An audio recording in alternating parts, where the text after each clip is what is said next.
Welcome back. Today I am reviewing episode 12, I believe, of Real Housewives of Potomac. So it's starting with Nneka. We finally see Lebe. Honestly, to me, like, you know how some people just kind of look evil? Like they just have a disingenuous look on their face. Like, to me, she just looks evil. She looks like she's not trustworthy. Because, like, with the unpacking, like, it's literally just feels like it's all me. All right, so what do you want us to do, though? Unpacking party. I'm doing pajamas themed. I want something like girls' night, fun, chill. She looks sneaky. I don't really know how I got all of this from a look, but I mean, I'm a pretty good judge of character, and it's just the way she was looking in them scenes. Like, I don't know. She looks a little disingenuous to me. Like, I feel like even Nneka needs to watch out. And of course, the scene is about none other than Wendy. Who else? Meanwhile, she ain't got no furniture. She ain't got no oven.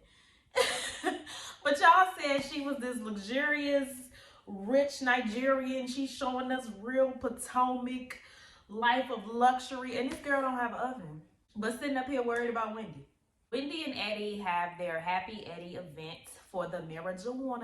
Everyone is invited. And Candace and Chris show up, but Candace has to leave because she is filming for the movie Hush, or is that a TV show? I'm not sure if it's a TV show or a movie because I don't watch it. But she left to film for that. And Chris was at the event by himself, which I thought was kind of weird because, you know, he pretty much said he wasn't going to come around the group anymore because he didn't want to be around the ladies. Now, I do understand that he was there to support Eddie, but it was just kind of weird. You know, he was there. He really wasn't talking to anybody. He was quiet in the corner. Giselle made some shady comments about him looking like he was gaining weight. I have not seen Chris Bassett since he was at that reunion. Look like he's gained some weight. He's doing some stress eating. And people on Twitter were kind of upset about that. Honestly, I wasn't too mad at that because Candace calls her neck and ankles every chance she gets. And I know that has nothing to do with Chris, that is Candace's mouth. But I don't know. I didn't care about it. I mean, y'all can care if y'all want. Y'all can be mad at Giselle for that. But I wasn't too mad at the comments, seeing as though how Candace is always coming for her looks. Karen and Mia are back to the handshake. They are not on good terms. Mia is still upset that she was a second option for this trip to Karen's house. So her and Karen had got into it, and Karen just had to get her together. At a Candace's event, that you and I would definitely have a moment. Hold on, where I need to find some new tricks, okay? Find some new tricks. You are the trick. I kind of understood where Mia was coming from. You invited who you wanted to invite. So now that they don't want to go, I'm plan B.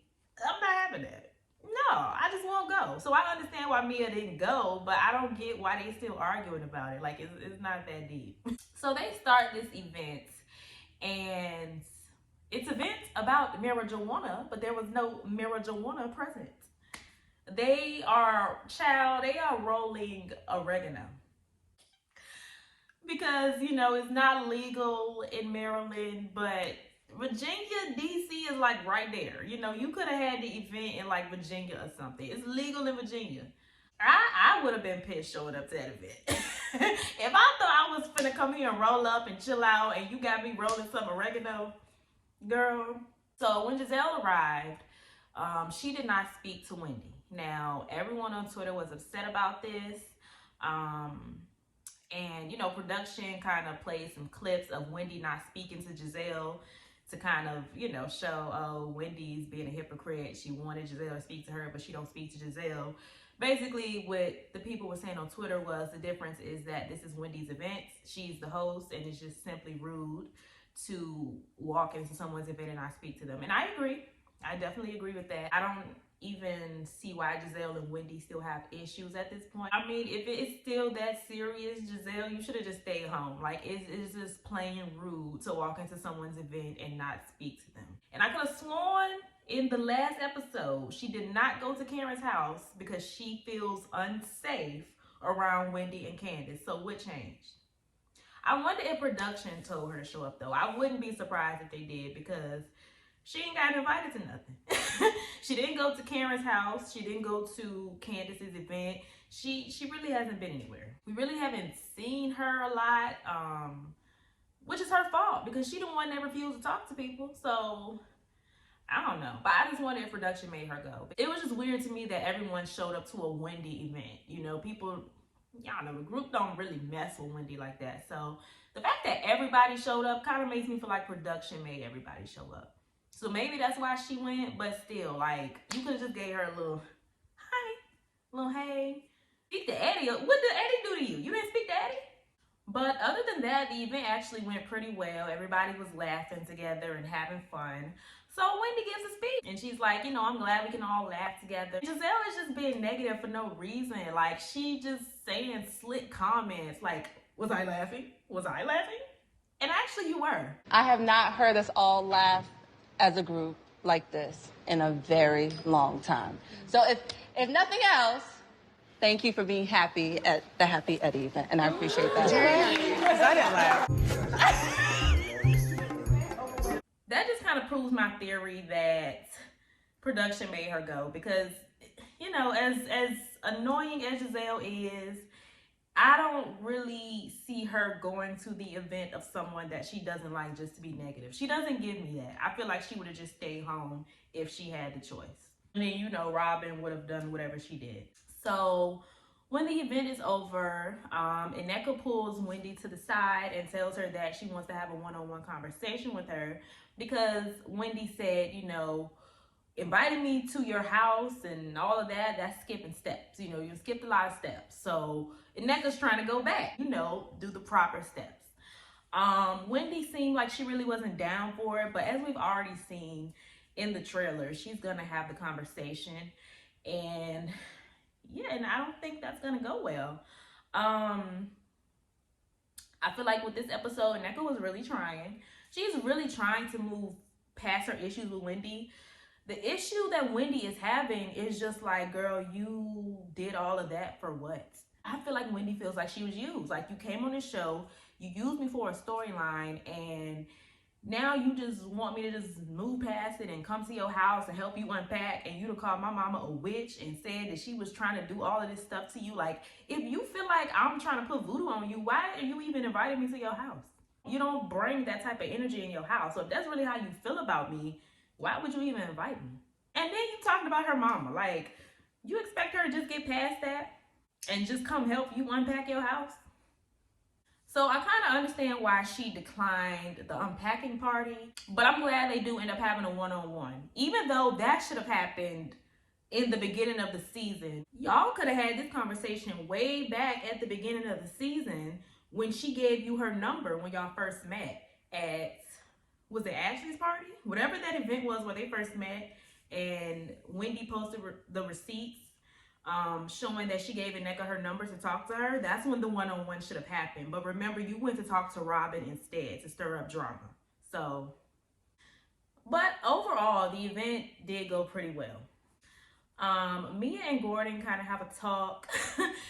And basically, Gordon is just begging this woman not to leave him. He's talking about, you know, we could have an open relationship. We need to figure out an arrangement. And it's just like, Gordon, you know what it is. You know what you're married. You know what y'all arrangement was. And you done ran out of money. So now she's out. So Nneka has her unpacking party. Wendy does not show up, but her friend Kiarna does. And Giselle is just like, well, did she tell the host? She need to tell the host. That's so rude if she don't tell the host. I know, miss, I didn't speak to the host, is not trying to talk about host etiquette. Mia and Karen get into it again. And Karen is talking about how she hangs out with rappers and married men, which Jacqueline already told us, by the way. But yeah, she hangs out with rappers. Mia didn't deny it. She didn't deny it. But as we just saw in the scene with Gordon, I don't think he cares. I think whatever is going to keep her married to him, he will allow her to do. I think if her, you know, having her little fun on the side would keep her married to Gordon, he would allow her to do that. So I really don't think that's T Karen because Gordon doesn't appear to care. So Mia confirmed that she hung out with the rapper, and I don't know about y'all, but when Giselle said the names and they kept bleeping them out, I kept rewinding it to see if I could like read her mouth, and I couldn't. You've been screwing a rapper. No, I have not. Am I having any of these alleged things going on for the last? Just hanging out with them, but we're not screwing. Great. Oh, so that's you were hanging out. They played Never Have I Ever, and Robin brings up how Karen had this picture of her saved in her phone about 5 years ago or so. Anytime Karen is called out, she be acting confused like she don't know. I love Karen, but Karen be lying. But then she admitted that she has a folder of Robin in her phone, which is very weird. I do think she probably has an obsession with Robin. I'm starting to think so. I know, we love to hate Robin and all of that stuff. But if I'm gonna be honest, that's kind of weird. You have an entire folder dedicated to Robin in your phone. That's very weird. The episode ends there. Taking another 2-week break. I'm not too sure why. But in 2 weeks, they will be heading to DR. And they're trying to crown Nneka the new Grand Dame of Potomac, or the princess, or what did they say, Grand Dame? I think they said Grand Dame. To the DR. new Grand Dame of Potomac. But how you gonna be the Grand Dame of Potomac with no furniture? Like, you've been there long enough. You should have some furniture. And then also, we're going to see Wendy and Nneka's talk, which obviously didn't go well. The biggest thing for me is you called my mom a witch. I did, but that came after the phone calls. Want peace. No, you don't want You don't want peace. So this episode was mainly about Wendy and Nneka, in my opinion. Both of their events. It seems like they're at a place where they can be cordial, and I feel like they should just leave it at that. I do think they need to have a one-on-one, even though I see it's not gonna go nowhere. But at this point, it doesn't seem like they're in a place where they can't be around each other. Like, they can both exist on the cast. But it just sucks because, every time they try to talk it out, it's most likely not gonna work out, because I don't think Nneka understands, like, you talked about her mother. You could have came for her. You decided to come for her family. So it's like, no, she's just not going to let that go so easily. But I thought this week was pretty good. Y'all let me know what y'all thought about everything in the comments down below. Stay happy, healthy, and all of that good stuff. And I will see y'all in my next video.